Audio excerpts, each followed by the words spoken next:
Muhammadan abduhu wa rasuluh. Allahumma salli ala sayyidina Muhammad wa ala ali sayyidina Muhammad amma ba'd. Alhamdulillahirabbil alamin. Bapak-bapak, ibu-ibu hadirin yang dimuliakan Allah Subhanahu wa taala. Pertama, marilah kita bersyukur pada Allah. Pagi hari ini kita dibangunkan oleh Allah Subhanahu wa taala dalam keadaan taat kepadanya. Membuka hari, mengawali hari dengan ketaatan. Kita tadi sudah menjalankan ibadah sahur, ya, walaupun makan minum tapi itu ibadah, ya, karena makan minum itu diperintah dan menjalankan perintah Allah itu kan sesuatu yang ya bernilai ibadah. Kulu wasrobu, makanlah dan minumlah kalian, itu perintah Allah. Jadi makan itu walaupun kebutuhan, ternyata perlu perintah, ya, karena Allah SWT itu ya. Jadi walaupun makan itu kebutuhan, walaupun manusia tidak perlu diperintah, ya lapar saja itu langsung makan. Tapi ternyata karena lengkapnya Al-Quran, itu tetap ada perintahnya. Meskipun juga kemudian ada batasan. Ya, jadi kulu wasrobu wala tusrifu. Jangan kemudian israf atau berlebihan. Nah, kita alhamdulillah tadi menjalankan ibadah sahur yang dalam rangka apa? Dalam rangka mencari keberkahan. Nah, itu tujuan sahur itu. Tidak hanya sekedar makan, tapi perintah Rasulullah SAW, tasaharu. Bersahurlah kalian, inna fis sahuri barokah. Sungguhnya dalam sahur itu ada keberkahan. Jadi makan sahur itu terkait sama mencari keberkahan, bukan hanya sekedar makan atau kenyang. Kemudian kita menjalankan ibadah sholat, dia dipanggil oleh Allah SWT, kita datang. Nah, ini mengawali hari dengan luar biasa kita pada hari ini. Mudah-mudahan hari-hari selanjutnya sampai nanti kita dijemput oleh malaikat Israel, kita hiasi hari-hari kita di awal pagi itu dengan senantiasa dikuatkan untuk menjalankan ketaatan. Allahumma amin. Hadirin yang karena Allah SWT, di bulan Ramadan, ya, kita berpuasa ini kan perkataan siam, ya, puasa ini tidak hanya puasa zohir, tetapi juga puasa batin. Hal-hal yang mengenyangkan zohir, ya, kita tahan. Tapi tubuh kita itu tidak hanya terdiri dari zohir, ada sisi ruhaniyah atau batiniah. Sehingga kenyang kita itu tidak hanya karena kenyang urusan-urusan zohir, tapi juga kenyang dengan urusan batiniah. Makanya batin itu ada laparnya juga, dan juga ada kenyangnya, sebagaimana perut dohiriyah kita, ya. Makanya batin itu kalau nggak pernah dikasih makan, ya mati batiniahnya. Sebagaimana jasad kalau tidak dikasih makan. Nah, di bulan Ramadan, ya kita puasa, ya, menahan diri, gitu ya. Itu tidak hanya menahan dari nafsu makan minum saja, gitu ya, tetapi menahan diri dari sesuatu yang merusak batiniah kita, termasuk perbuatan-perbuatan yang perbuatannya walaupun itu zahir tetapi mempengaruhi batiniah. Ini yang konsep yang perlu difahami. Dalam Islam itu tazkiyatun nufs, gitu ya, atau tazkiyatun nafs dalam bentuk tunggalnya. Membersihkan hati itu tidak hanya dengan amalan batiniah, justru membersihkan hati itu dengan amalan-amalan zohiriyah. Rasulullah SAW sebelum diutus, ya, itu pernah dioperasi. Ya, beliau ini kan diutus untuk menyempurnakan akhlak. Akhlak ini kan zahir dan batin. Dan untuk membersihkan beliau, yang dilakukan malaikat Jibril itu tidak hanya batiniah dalam artian ruhani, tetapi ternyata dioperasi. ada sesuatu yang dibuang ya dari dada Rasulullah SAW. Ulama sepakat operasinya itu operasi zohir, ya dibelah dadanya, ya dengan teknologi malaikat tentu saja, gitu ya, yang tidak membekas jahitannya. Ya kalau kita kan jahitan itu mesti ada bekasnya, tapi ini teknologi malaikat dioperasi tanpa ada bekas. Nah, bahkan ada yang menyebutkan 2 kali, tidak hanya sekali, tapi 2 kali. Artinya apa? Syekh Said Ramadan Al-Buti itu memberikan ibrah bahwasanya kebersihan ruhani kita, walaupun ruhani itu sifatnya tidak kelihatan, ya, tetapi upaya yang dilakukan itu upaya-upaya yang kelihatan atau upaya-upayanya itu zahir. Pelit itu sifat ruhani yang jelek. Menghilangkannya dengan apa? Sedekah. Sedekah itu amalan batiniah atau amalan zahir? Amalan zahir. Jadi tidak ada sedekah kok batiniah. Saya sudah nyumbang Masjid Al-Hikmah 2 juta dalam hati, misalnya gitu. Tidak ada. Ya. Bener-bener transfer, bener-bener nyemplungin duit ke kotak infak. Itu amalan zahir. Ya. Walaupun dengan itu akan membunuh karakter pelit. Ya. Nah, di bulan Ramadan, amalan yang kita lakukan adalah amalan-amalan zahir. Ya, menahan makan, menahan minum, gitu ya, tidak makan minum sehingga ya kita lapar dan haus, ya. Tetapi banyak hal yang bisa kita dapatkan dengan amalan-amalan zahir tersebut. Ya, kesabaran, ya, ketakwaan terutama itu adalah tujuan utama kita. Nah, makanya urusan-urusan zahir ini yang mempengaruhi batin itu dikuatkan di bulan Ramadan. Salah satunya, ini amanah dari Ketua DKM, hal yang bisa merusak batiniah terutama. Kalau zahir enggak, karena kita tetap tidak makan dan tidak minum dan tidak, kalau yang sudah berkeluarga, berkumpul suami istri. Itu adalah menahan diri dari hal-hal yang merusak batiniah. Ya. Dan itu bisa datang dari mana-mana. Bisa datang dari mana-mana. Kita harus punya benteng khusus. Kalau benteng makan minum itu mudah, ya, tidak masak, tidak nyediain makanan, terus memang niat puasa itu ya itu paling ringannya. Kalau Imam Ghazali itu puasanya awam, ya, tidak makan, tidak minum, tidak berkumpul suami istri. Nanti ada puasa yang khusus, ya, lebih tingkat khawas gitu ya. Kemudian ada khawasul khawas gitu ya tingkatannya. Nah, ini yang khawas maupun khawasul khawas ini yang godaannya itu bertingkat. Salah satu yang kemudian menjadi pintu masuk itu adalah alat yang kita mungkin saat ini menjadikan alat itu alat yang vital, yakni smartphone atau HP. Ya. Kemarin disebutkan setan gepeng, gitu ya. Padahal sebenarnya kalau setan kok kiai-kiai juga bawa, gitu ya. Ya. Setan kiai-kiai juga bawa, bahkan ya ustadz semuanya bawa. Nah, sebenarnya sematan atau sebutan ini tergantung dari penggunanya. Ya, penggunanya. Sama halnya seperti misalnya gini, kemarin kita ngobrol bareng-bareng itu di depan sama Pak Marbot Mas Heri gitu ya, kemudian ada Pak Haji Mukson, ada yang lain-lainnya.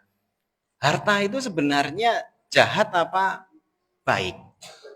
Ya, uang terutama gitu ya. Wah, uang itu buruk. Kenapa? Banyak orang-orang yang tadinya ibadahnya bagus, diuji dengan uang itu, waduh. Ya, begitu kenal duit, begitu hartanya banyak, berantakan. Ya. Jadi uang itu jahat. Sehingga banyak yang berasumsi bahwasanya ya uang itu jahat. Yang tadinya orang-orang baik jadi jelek. Tapi ada juga yang berasumsi bahwasanya uang itu sebenarnya bukan masalah jelek atau baik. Uang itu hanya alat kaca pembesar.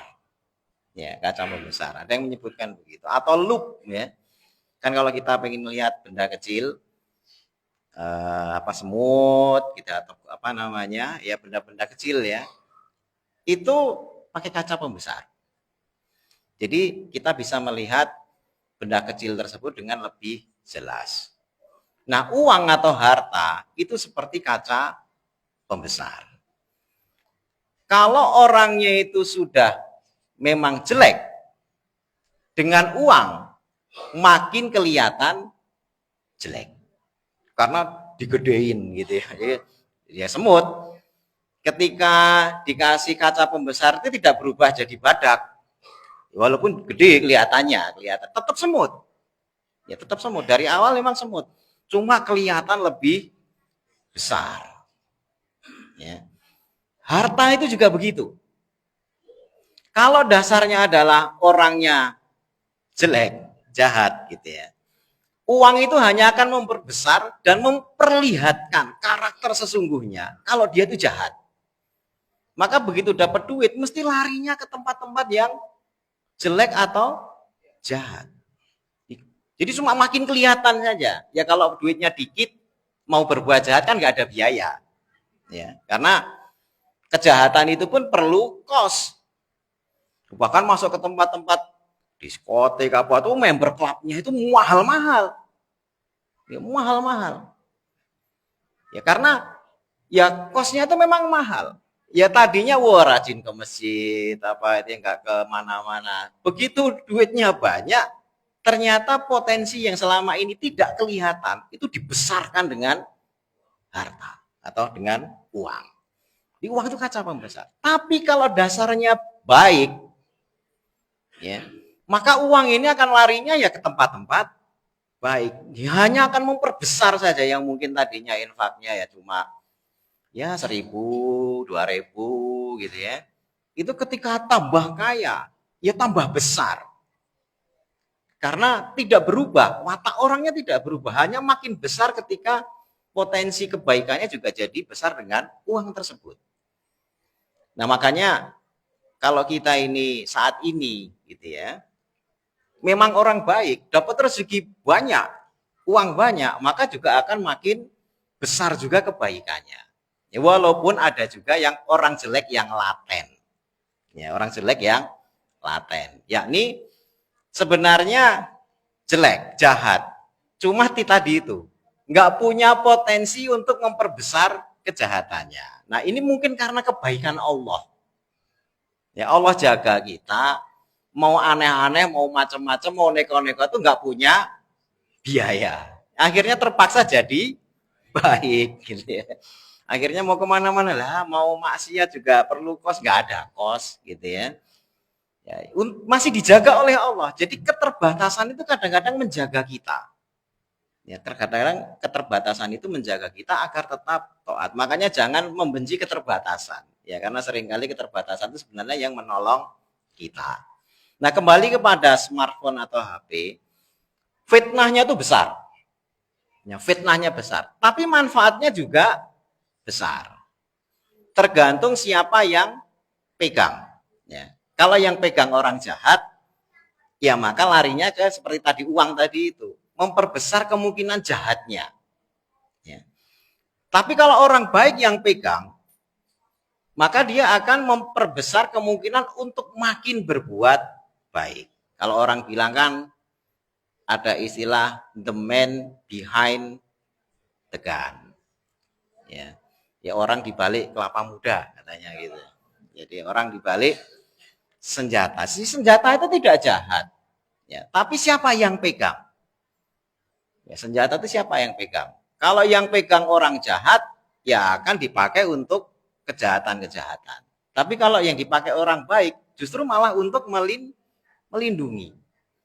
Ya, smartphone atau HP itu juga sebenarnya punya sifat seperti itu. Ya, punya sifat tadi itu memperbesar kemungkinan berbuat baik atau memperbesar kemungkinan orang itu untuk berbuat jelek. Makanya hadirin bilang Allah SWT, kita perlu tahu kejahatan apa saja yang mungkin agar nantinya, ya ini bukan berarti kemudian kesimpulannya, oh berarti tidak perlu HP, enggak. Ya. Tetapi bagaimana secara bijak kita itu akan mempergunakan HP tersebut atau smartphone tersebut. Satu poin yang hari ini kita akan bahas madharat yang bisa mungkin, ya, dari penggunaan smartphone yang tidak benar atau penggunaan HP yang tidak benar. Rasulullah SAW itu pernah bersabda di dalam satu pertemuan dengan para sahabat. Bahkan beliau naik ke satu bukit gitu ya untuk menyampaikan sesuatu, karena beliau itu menyampaikan hal terkait tanda-tanda kiamat. Beliau bertanya, hal tarawna mataro. Adakah kalian itu melihat apa yang aku lihat? Hal tarawna ma'aro. Apakah kalian melihat apa yang aku lihat? Inilah aro, sungguhnya aku itu melihat mawaqi'il fitan, tempat-tempat jatuhnya fitnah, ya, khilala buyutikum, di sela-sela rumah-rumah kalian, itu kamawati'il qotri, sebagaimana jatuhnya titik-titik air hujan. Ya, jadi beliau itu melihat fitnah itu jatuhnya, ya, tempat jatuhnya titik air hujan itu, jatuhnya fitnah itu seperti air hujan menimpa rumah kita. Artinya apa? Sangat masif, ya. Masif itu sangat banyak sehingga susah dihindari. Ya, itu jatuhnya fitnah. Jadi kalau air hujan kan ya paling bisa menghindarinya gimana? Orang sela-selanya nggak ada. Kalau jarak antar air hujan itu 2 meter, kita masih nyari selanya bisa. Ya. Tapi karena ini ukuran senti dan terus menerus, maka pasti kena. Itu penggambaran fitnah akhir zaman. Jadi inilah aro mawaqi'il fitan hilala buyutikum kamawaqi'il qotri, sebagaimana turunnya tetesan air hujan itu turunnya fitnah. Nah, artinya apa? Fitnah itu datangnya rombongan sehingga susah dihindari. Ya. Sedikit bercerita tentang sejarah. Ya, sejarah. Ada peristiwa yang memilukan di kalangan umat Islam dan ini tercatat dalam sirah, yakni kematian Khalifah Utsman bin Affan radhiyallahu anhu. Ya, mungkin bapak-bapak, ibu-ibu pernah dengar kisah kematian sahabat Utsman radhiyallahu anhu. Beliau itu waktu itu jadi khalifah, usianya ketika beliau wafat itu di usia 80-an tahun. Ya, 82 atau 83, 82. Ya. Beliau itu meninggalnya ya syahid karena dibunuh. Uniknya, ini unik ini ya.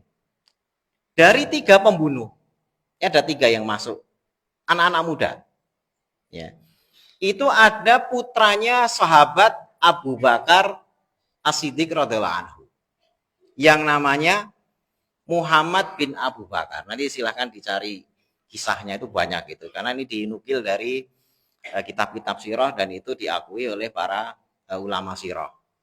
Jadi ada 3, ya, 3 orang. Salah satunya adalah putra sahabat Abu Bakar As-Siddiq yang namanya Muhammad bin Abu Bakar. Ya. Namanya saja siapa?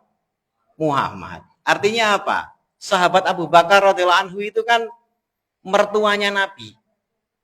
Ya, teman sekaligus apa? Mertua. Karena putrinya yang namanya Aisyah itu dinikahi oleh Rasulullah. Ya. Sehingga ketika punya anak lagi, ya laki-laki, itu saking ngefansnya, saking kagumnya kepada Rasulullah SAW, putranya ini dinamai dengan nama Rasul. Yakni siapa?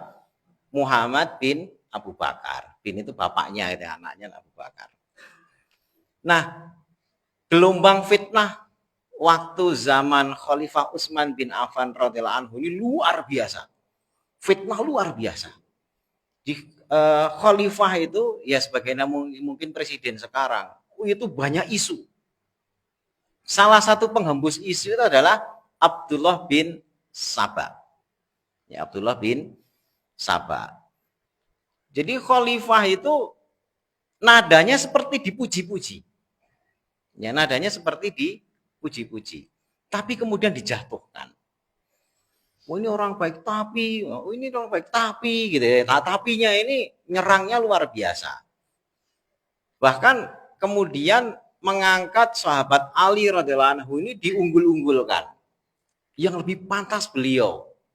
Ya, ini orang baik juga, tapi yang lebih pantas Ali bin Abi Thalib. Yang kemudian nanti akan timbul aliran yang disebut sebagai Syiah.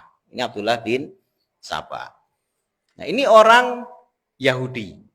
Ya, Abdullah bin Sabah ini orang Yahudi. Bukan orang fiktif ya, benar-benar ada. Pusat fitnahnya itu di Mesir. Ya, di Mesir.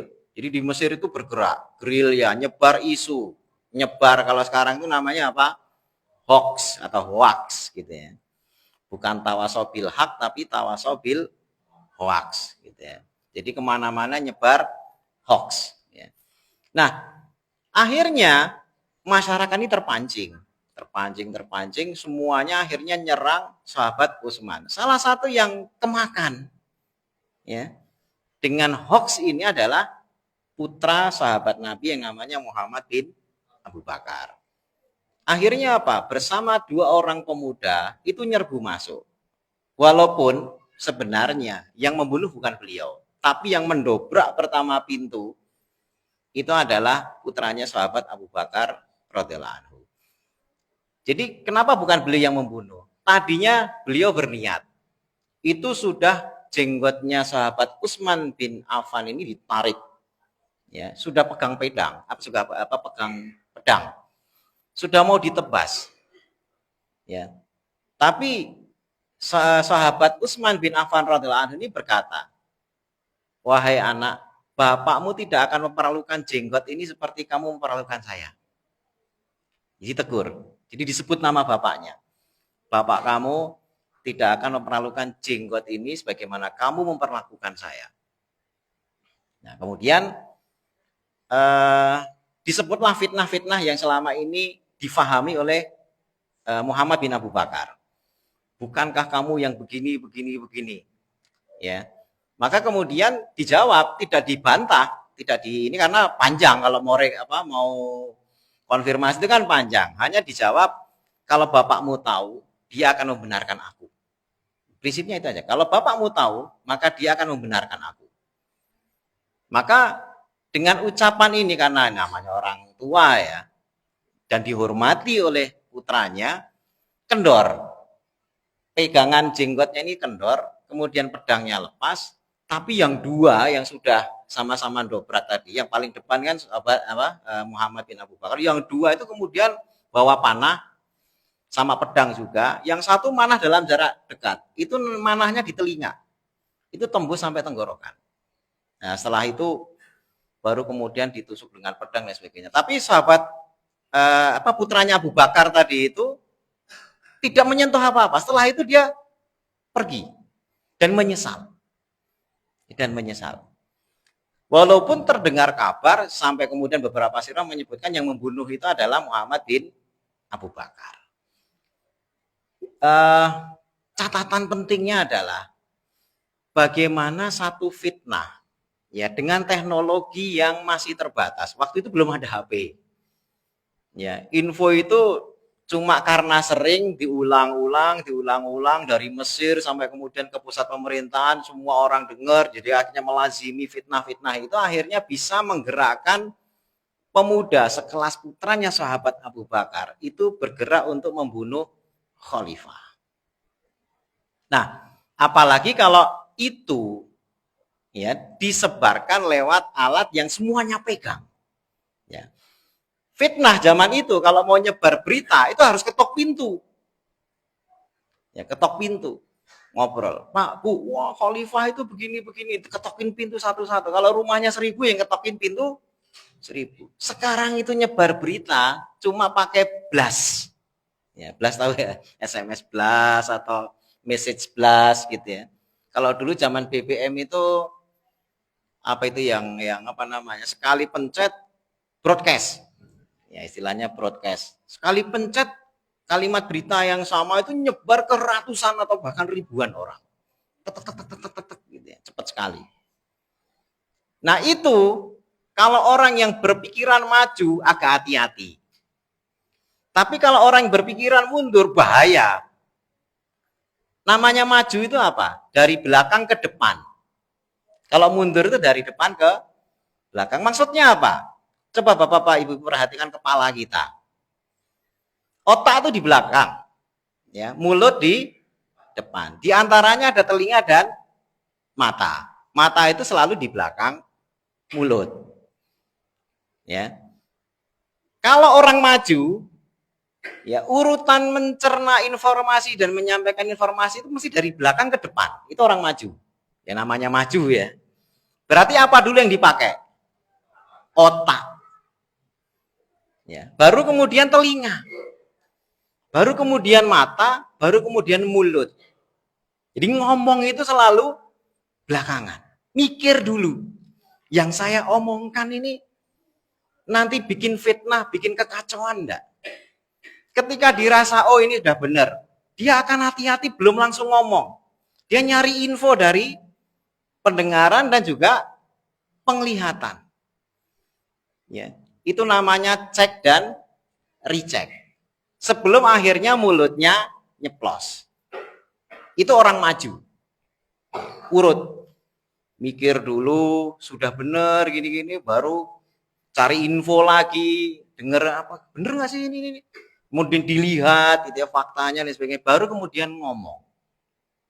Tapi kalau orang yang mundur, mesti dari depan ke belakang.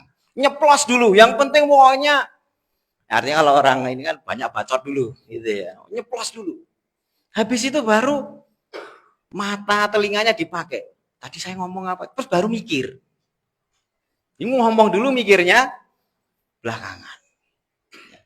Nah, syaitan melalui smartphone kita itu bisa membuat narasi-narasi, berita-berita, kabar-kabar yang provokatif. Provokatif itu apa? Provokatif itu adalah memancing agar mulut itu ngomong duluan, ya, baru kemudian mata dan telinga itu cari informasi, baru kemudian dipikir. Jadi provokatif itu selalu bersifat apa? Mundur. Akhirnya komentar, belum apa-apa, belum dicerna, ada berita disebar, oh begini, langsung komentar. Wah ini dasar, kurang ajar, ahli neraka. Wah itu langsung, wah ini kafir, ini dasar begini begitu. Itu langsung komentar dulu. Ya. Jadi artinya dari mulut dulu. Walaupun sekarang tidak pakai mulut, pakainya jempol karena apa namanya smartphone. Jadi tidak ngomong, tapi tangannya yang atau jari-jarinya yang ngomong. Komentar dulu ini, bahkan belum dicerna, belum dilihat, belum dicari benar tidaknya, itu langsung share. Ya, langsung share. Ini kenyataan. Ya, yang sekarang ini, karena berita-beritanya memang provokatif. Ya, berita-beritanya provokatif, tapi keterbatasan kita untuk mecek dan recheck, ya, mata kita dan telinga kita dan kemudian akal kita itu mengolah, itu apa namanya lambat. Ya, padahal sebenarnya alat yang kita pegang ketika menerima hoax itu cepat. Sebenarnya kalau mau bersabar, yang berpikiran maju, ya, yang dari belakang otak dulu yang bekerja, dia juga bisa pakai untuk mencari konfirmasi. Ya, asalkan tadi berpikiran apa? Maju. Ya, dari belakang dulu otaknya dipakai, baru kemudian telinga, bener nggak sih? Gitu ya. Wah ini gini nih, mata dan sebagainya. Baru kemudian, oh ini belum terkonfirmasi. Ya, sehingga dia akan berhati-hati apakah mau nge-share, mau komentar dan sebagainya, itu menjaga diri. Sehingga fitnah, kalau orang-orangnya ini adalah orang-orang maju, tidak akan gampang tersebar, walaupun HP ini beritanya bisa kemana-mana. Ya. Di surat Al-Hujurat, ya, ayat 6 ya, di sana ada seruan untuk orang beriman masalah cek dan recheck. Yang billahi minasyaitonirrajim, ya ayyuhalladzina amanu, wahai orang-orang yang beriman, in ja'akum fasikun binabain, jika datang kepada kalian orang fasik binabain dengan satu berita, itu fatabayanu, hendaknya kalian apa? Tabayun. Tabayun itu apa? Memperjelas dan mencari bukti, ya. Bayin, ya, penjelas gitu ya. Bayinah itu bukti-bukti. Jadi mencari penjelasan dan bukti-bukti apakah ini benar, atau kalau bahasa kita check and recheck. Ya, fatabayan. Kenapa? Karena antusibu, agar kalian tidak menimpa kepada kalian itu antusibu kauman bijahalatin, agar tidaklah satu kaum itu menimpakan kepada kalian itu dengan kebodohannya, ya. Dengan kebodohannya itu karena memang orangnya bodoh, ya. Antusibu kauman bijahalatin fatuslihu alama fa'altum nadimin, maka kemudian kalian menjadi orang-orang yang menyesal. Jadi karena tadi itu seperti orang mundur, langsung komentar, langsung bertindak, mikirnya belakangan, terus menyesal. Nah, itu surat Al-Hujurat ayat 6. Sebab nuzulnya ayat ini, ya, itu salah seorang sahabat yang namanya Al-Haris atau Haris gitu ya, bin Abi Diror. Ya, itu adalah nantinya itu jadi mertuanya Nabi. Beliau itu punya anak namanya Siti Juwariyah. Ya. Dan Siti Juwariyah ini adalah Ummul Mukminin, diperistri oleh Rasulullah. Jadi Ummul Mukminin itu banyak. Ya, tidak hanya Aisyah radhiyallahu anha, ya, tidak hanya Khadijah radhiyallahu anha. Salah satunya adalah Siti Juwairiyah yang orang tuanya namanya Haris bin Abi Dinar. Nah, beliau Haris bin Abi Dinar itu kepala suku dari Bani Mustolik namanya. Bani Mustolik. Bani Mustolik itu waktu itu baru masuk Islam. Nah, yang Islam pertama kali itu kepala sukunya. Kemudian ditawari Islam oleh Rasul, masuk Islam. Yang kemudian nanti anak perempuannya itu dinikah oleh Rasulullah. Nah, ketika sudah masuk Islam, Haris ini bertanya, "Ya Rasulullah, apa yang kemudian saya perlu kerjakan?" Yang perlu kalian kerjakan adalah kumpulkanlah zakat dari orang-orang yang kaya. Oh, kalau begitu saya tawarkan dulu Islam ini kepada kaum saya.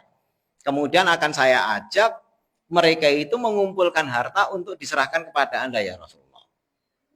Nah, kemudian janjian. Ini janjian. Jadi kira-kira kapan? Ya, maka dihitung-hitung. Oh, ini kira-kira tanggal sekian kalau sekarang ya. Tapi intinya sudah janjian. Ada hari H. Baik, nanti pada hari H, ya, Rasulullah berjanji, saya akan mengutus satu utusan untuk mengambil zakat tersebut. Ya. Nah, di hari H, Rasul mengutus ya seorang sahabatnya namanya Walid bin Uqbah. Ya, Walid bin Uqbah. Ini sebab nuzulnya surat Hujurat ayat 6 tadi itu. Diutus. Perintahnya adalah jelas. Kamu datangi Bani Mustolik, ya, datang kepada Haris bin Abi Dinar, kamu ambil harta zakatnya karena kita sudah janjian. Nah, Haris pada tanggal tersebut, hari tersebut, itu juga sudah ngumpulin hartanya. Jadi nawarin Islam waktu itu, diterima, orang-orang seneng, ya karena kepala suku ya didengar suaranya, kumpulin harta zakatnya banyak-banyak, kemudian disetor. Nah, ketika mau nyetor, pas utusan datang, dia hatinya itu tiba-tiba, dalam riwayat disebutkan gentar. Gentar itu ada rasa takut. Aduh, ini Bani Mustolik ya. Ini orang-orang kafir begini-begini. Jadi belum masuk. Ya, belum masuk ke tempatnya Bani Mustolik. Tapi ketakutan, udah ketakutan dulu. Nanti gimana ya, nanti wah, ini kan kita diutus gitu. Akhirnya Walid bin Uqbah ini balik kanan belum ketemu. Karena ketakutan masuk ke tempatnya Bani Mustolik. Balik. Ditanya Rasul. Lah, kamu kok balik? Hartanya mana? Harta zakat yang saya utus untuk kamu jemput. Ya. Dijawab. Wah, mereka nggak mau bayar ya Rasul. Oh, yang benar. Iya, mereka nggak mau bayar. Rasul kan kemudian ya ada rasa marah. Kalau begitu mereka menolak dan membatalkan perjanjian. Karena saat ini sudah janjian saat itu. Dijemput. Ini ngirim utusan kok malah ditolak. Maka Rasulullah SAW itu mengirim pasukan. Mengirim pasukan. Nah, akhirnya yang di Bani Mustolik sudah ngumpul bawa harta.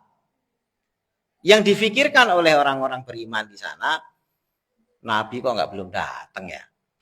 Ini padahal sudah harusnya hari H. Utusannya juga belum datang. Gimana ya? Apa beliau marah kali ya? Jangan-jangan perbuatan kita tidak diridhoi oleh beliau. Itu sampai begitu. Haris bin Abi Dinar itu ngomong gitu. Wah, takut nanti diumurkai oleh Allah dan Rasulnya. Ya sudah, kita ngadep sendiri bahwa harta kita. Begitu kekhawatirannya luar biasa, datanglah sendiri. Di tengah jalan dicegat sama pasukannya Rasul. Ini sudah dikepung, udah tombak sama pedang itu sudah ditodongkan. Di ceritanya itu, di kisah hadisnya itu. Ini diriwayatkan oleh Imam Ahmad. Kemudian beliau bertanya, atas perintah siapa dan kepada siapa pasukan ini diutus? Kami menjalankan perintah Rasul, kami diutus untuk memerangi kalian. Loh, atas dasar apa kalian memerangi saya? Karena Anda menolak membayar zakat kepada Rasul. Wah, ini baru. Untungnya masih mau nanya, tidak langsung asal tebas. Ya, asal tebas. Ini, wah Rasul udah clear, perintahnya begini. Sikat des. Selesai. Tapi kemudian nanti menyesal. Maka perlu ditanya dulu. Ini untuk apa ini? Ternyata, lah kami itu justru datang ke sana itu karena utusan beliau itu belum datang. Loh, utusan itu kan kalian tolak. Loh, kami belum bertemu. Loh, kami mengutus Walid bin Uqbah. Ya kami belum bertemu sama sekali. Loh, katanya kalau Anda yang menolak dan mengusir dia. Waduh, wah ini mulai clear di situ. Ya, mulai clear. Turunlah kemudian surat Hujurat. Ini satu kasus. Ya, di mana yang namanya hoax ya itu harus ditabayunkan. Makanya hadirin Allah SWT, HP kita itu bisa dimasuki akses informasi itu jutaan dalam sehari. Ya. Tergantung kita ini orang yang bagaimana dengan menanggapi apa yang masuk. Karena begini, ar-ruhu junudun mujannadah. Roh itu berjodoh. Orang baik hanya akan mengendus yang baik-baik. Dan orang buruk hanya akan mengendus yang buruk-buruk. Kalau wataknya lalat, yang dia endus hanya tempat sampah, bangkai, bau-bau busuk, comberan, selokan, semuanya yang busuk dia cari. Walaupun lalat itu tinggal di taman bunga, dia tidak akan betah di situ. Yang dia cari tetap selokan, bangkai, dan bau-bau yang busuk. Beda dengan lebah. Walaupun mungkin tadinya berasal dari comberan, yang dia cari tetap bunga. Yaitu watak. Ya, dasar wataknya gimana, yang dia cari sesuai. Ada orang dasar wataknya memang jelek, dikasih HP. Aplikasinya isinya rumah muslim, ya, dakwah. Ya, YouTube tuh udah diisi dengan dakwah ustadz ini gitu, banyak. Aplikasinya tentang sedekah, tentang nasihat, takwa dan sebagainya. Ketika terima HP itu, ya mungkin di-uninstall semua. Ya. Karena waduh, ya namanya orang gak cocok. Ya. Yang diinstal apa? Yang dia cari di web apa? Judol. Judi online. Ya, sekian ribu aplikasi di Play Store yang baik-baik, walaupun banyak, tetap dia nyarinya yang jelek-jelek. Ya. Makanya kita dakwah di HP dan sebagainya. Kalau ketemunya itu tipe lalat, sebanyak apapun HP itu diinstal hal yang baik-baik, yang dicari tetap bangkai. Karena yang punya HP itu adalah tipe lalat. Dan itu menyengaja nyari, bukan misalnya kayak dulu ada ilustrasi nggak sengaja. Ya, jadi ilustrasinya itu lucu. Ada piano itu kan ada tombol atau touch-nya itu. Ya, jumlahnya itu 30 lebih gitu ya. Salah satunya itu dikasih strum. Jadi kalau dia acak, dia nggak tahu. Jadi yang satu itu ada strumnya, yang lain nggak. Dari 30 kemungkinan. Dah, kamu pencet yang mana? Dia pencet tuh pas yang ada setrumnya, ke setrum itu, waduh. Tapi nggak tahu. Ya. Terus coba yang lainnya dipindah. Itu ditaruh di nomor 11 misalnya. Pencet, nomor 11 kesetrum. Udah dipindah, kamu merem, dipindah. Dipindah ke nomor 17. Udah sekarang pencet. Tetap aja milih yang 17. Waduh, kesetrum yang kedua. Wah, mungkin sedang sial aja ini gitu ya. Terus dipindah. Udah pindah, kamu nggak tahu ya dipindah oleh orang. Pindah nomor 3. Tiba-tiba nomor 3 dipencet, kesetrum juga. Jadi kalau seperti itu memang yang namanya apa? Yang nggak sengaja nasib, nggak sengaja ya iya karena dia ketika di setrumannya dipindah itu nggak pernah lihat. Kalau ini kan sengaja nyari. Ya. Tapi kalau orangnya memang dasarnya baik, ya dasarnya baik, itu dia walaupun aplikasinya jelek-jelek apa itu, bahkan di tempat yang paling jelek pun dia akan mencari yang baik. Ya. Orang ke Mekah kalau dasarnya jelek, walaupun ke Arab Saudi, bukan Mekah, kalau Mekah bersih. Walaupun ke Arab Saudi, yang dicari juga tempat yang nggak benar. Ke diskotik gitu kan, akhirnya nyebar. Wah ternyata di Saudi ada diskotik. Nah memang dasar otak kamu isinya diskotik. Sehingga ke Arab Saudi pun yang ketemu adalah diskotik. Bahkan sudah di Arab Saudi yang dekat sama Mekah Medina. Ketemunya tetap diskotik. Tapi kalau dasarnya orang baik, walaupun ke Las Vegas, yang dia cari tetap masjid. Di sini ada masjid nggak ya? Kalau nggak ada masjid, wah itu aja kita beli kasinonya, kita bikin masjid. Walaupun kan tempat judi.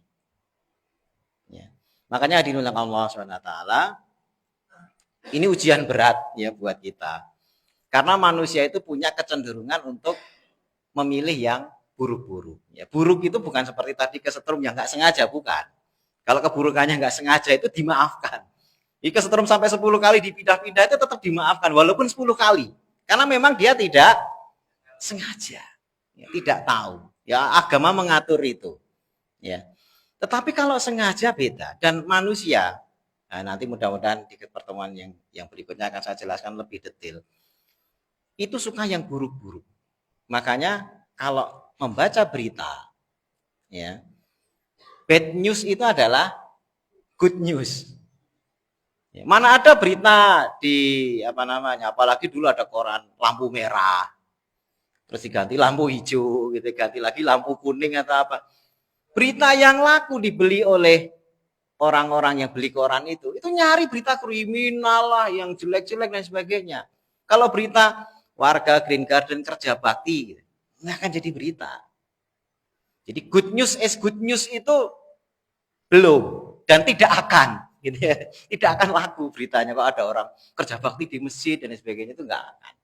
Makanya kenapa terjadi begitu dan kenapa kita berhati-hati dalam smartphone, insya Allah kita akan bahas mekanisme di tubuh manusia, kenapa dia suka yang buruk-buruk. Walaupun sebenarnya mungkin dasarnya lebah, tapi tetap dia akan terhadap bau busuk itu masih punya ketertarikan.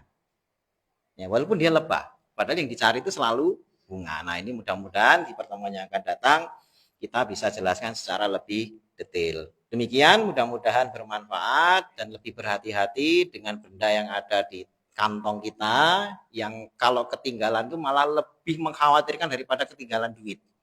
Ya, ada yang ketinggalan dompet itu aman kalau masih pegang HP, tapi begitu ketinggalan HP, wah itu udah khawatirnya luar biasa walaupun masih pegang duit. Nah, ini sampai segitunya gitu ya. Sampai segitunya. Dan mudah-mudahan Allah jaga kita agar tidak tergoda menggunakan alat yang sebenarnya bermanfaat itu, bahkan malah mendapatkan madorot. Ya, kita mudah-mudahan dijaga oleh Allah SWT. Allahumma amin. Kita akhiri sekian, mudah-mudahan bermanfaat. Kita tutup doa kafaratul majelis. Subhanakallahumma bihamdika asyhadu alla ilaha illa anta astaghfiruka wa atubu ilaik. Wassalamualaikum warahmatullahi wabarakatuh.